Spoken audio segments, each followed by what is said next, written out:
In this video, I'm going to show you how to subtract integers. And before we get into subtracting, let's review adding integers first. And I'm going to use the counters on the right to model operations. The black counters will be positives, the reds will be negatives. Let's say we're looking at the problem 3 plus negative 4. And we put parentheses right here for a reason, and that reason is that right here we have an operation. This is an addition sign, which tells us we're combining these two numbers on either side. Operations connect different numbers. They tell you what to do with those numbers. This right here, though, is a sign, and this sign simply tells you whether this 4 right here is to the right of the 0 or to the left of the 0 on a number line. Anytime we have a negative number that comes right after an operation, we put parentheses just to make sure that the operation and the sign don't get confusing. So the parentheses are really just to help you out. All right, if we were going to model this problem, we have 3 positives combined with 4 negatives. I'm going to put my negatives right below. So there's the model of the problem. I am trying to combine all of these counters right here, and of course when I have a positive and a negative together, they're going to cancel out. So I'm just going to mark these ones out, and what I'm left with is 1 negative, so my solution is negative 1. This time let's combine 2 negatives, negative 2 and negative 4. So to model this, I have 2 negatives and then 4 more negatives. And I'm trying to combine everything here because that's what addition is combining. So I don't have any canceling out, so I just have 1, 2, 3, 4, 5, 6 negatives, so my solution is 6 negatives. We can take this same concept that addition is combining numbers, and this time without using counters solve these problems. And on this first problem, notice that there is no sign right in front of the 47. Anytime there's not a sign in front of a number, you assume that it's positive. So we have an operation and we assume that this is positive. Same thing right here, we're assuming that this is positive. The first problem, we have negative 9 plus 47. We have more positives than negatives, so we're going to cancel out 9 of the positives, which means we're going to take away 9 of the positives. Once we take away 9 of the positives, we're left with 38 positives. On the second one, we have more negatives than positives, so we're going to cancel out a bunch of the negatives.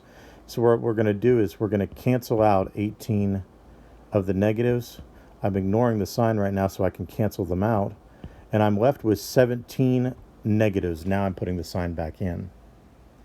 And on the last one, I'm again combining, but this time I'm combining like signs. So we have 52 negatives and 28 negatives. I'm just combining them all together. There's going to be no canceling out. So I'm just going to add them up. And I get 80, but these 80 are all negatives. Okay, let's now start with subtracting integers, and I'm going to start off with a problem that we already know the solution to in our heads, 5 minus 2. And unlike addition, where we are trying to combine two numbers, in subtraction we've got a number and then we're trying to take away another number from it. So I'm going to start out with modeling my first number, 1, 2, 3, 4, 5 positives. And remember that this is positive because there's no sign in front of it, and this is also positive because there's no sign in front of it. This is an operation sign. Now I'm trying to take away 2 positives. I'm not combining anything, so I'm not going to put any more pictures on here. I'm just going to take away 2 positives. When I take away 2 positives, I'm left with kind of the obvious answer, which is 3 positives. Now let's make this a little bit more difficult. This time I have 5 minus negative 2. So I'm again going to model this. I have 5 positives. And I want to take away 2 negatives. The problem is right now I don't have 2 negatives. However, what I can do is I can go like this, and I can put 2 more positives along with 2 more negatives.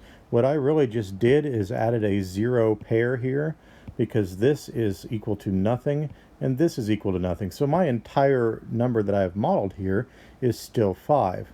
Now I'm ready to take away 2 negatives, and when I take away 2 negatives, I'm left with my solution, which is 7 positives. All right, let's now look at this one. This time I have negative 5 minus 2. And because the 2 does not have a sign next to it, the 2 is positive. Remember that this is an operation connecting these two numbers, negative 5 and positive 2. So let me model this, starting out with negative 5.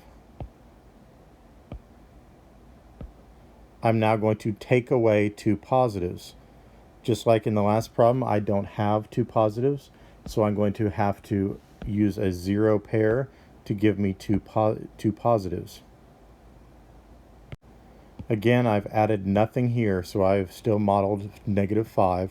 Now I'm ready to take away two positives, and my solution is now 7 negatives. All right, and then this one we have negative 5 minus negative 2. So I'm starting out with 5 negatives. And I'm trying to take away 2 negatives. Again, this is an operation. It tells me to take away this. So I have 2 negatives. I'm just going to take them away. And the solution that I'm left with is 3 negatives. So now let's look at those 3 problems that I just did and see if we can see any sort of patterns here. So I encourage you to take a minute and pause the video here and look over these problems and see if you can see anything that jumps out to you as a pattern, and look for things beyond just what the solutions are here. See if you can figure out by looking at the problem how we got to each of these solutions. And you can figure out the secret behind subtracting negative numbers if you understand what subtraction is. Subtraction is just the opposite of addition, which means that when we are subtracting, we are just adding the opposite of the number that we were trying to take away. So now that I've given you that hint, this would be another good time to pause the video and go back and watch the last, especially the last 3 problems, and see if you can figure out how the models show you that we are really just adding the opposite when we are subtracting. Let me now show you with numbers, and again, if once you see these with numbers, it might be helpful for your understanding to go back and look at the videos with the models again. Our first problem is 5 minus 2, and as I've said many times, this is an operation. We're going to change that operation to addition because subtraction is just adding the opposite. But the opposite of 2 is negative 2. Now we're combining 5 positives with 2 negatives. Those 2 negatives cancel out 2 of the positives, so we end up with 3 positives. On the second one, we're going to change this to adding the opposite. The opposite of negative 2 is positive 2. And now we're just combining 5 positives with 2 positives, which gives us 7 positives. The third problem, we are subtracting 2 from negative 5. We're going to change this to adding negative 2. We're going to add the opposite.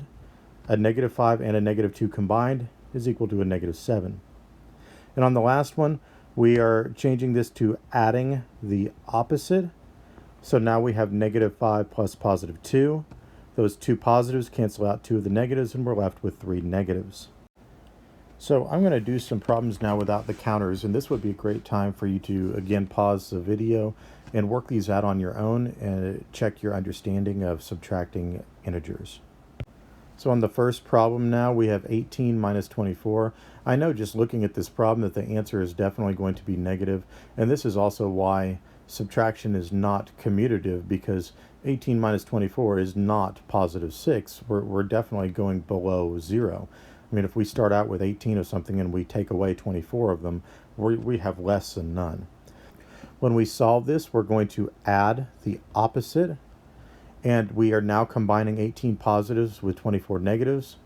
The 18 positives will cancel out 18 of the negatives. We'll be left with 6 negatives. On the next one, we are going to add the opposite. We now have 28 negatives that we're combining with 7 negatives, which gives us 35 negatives. The next one, we are going to add the opposite. We have 19 negatives, so we're combining with 3 positives. The 3 positives will cancel out 3 of the negatives, and we're left with 16 negatives. And on the last one, we're going to add the opposite, and now we're just combining a positive 72 and a positive 8, which equals 80. So I strongly recommend that when you are subtracting negative numbers, don't go through and try to memorize a bunch of rules about when you subtract a negative minus a negative, or a negative minus a positive, and so on. Just think of subtraction as adding the opposite, and you'll be able to solve any problem.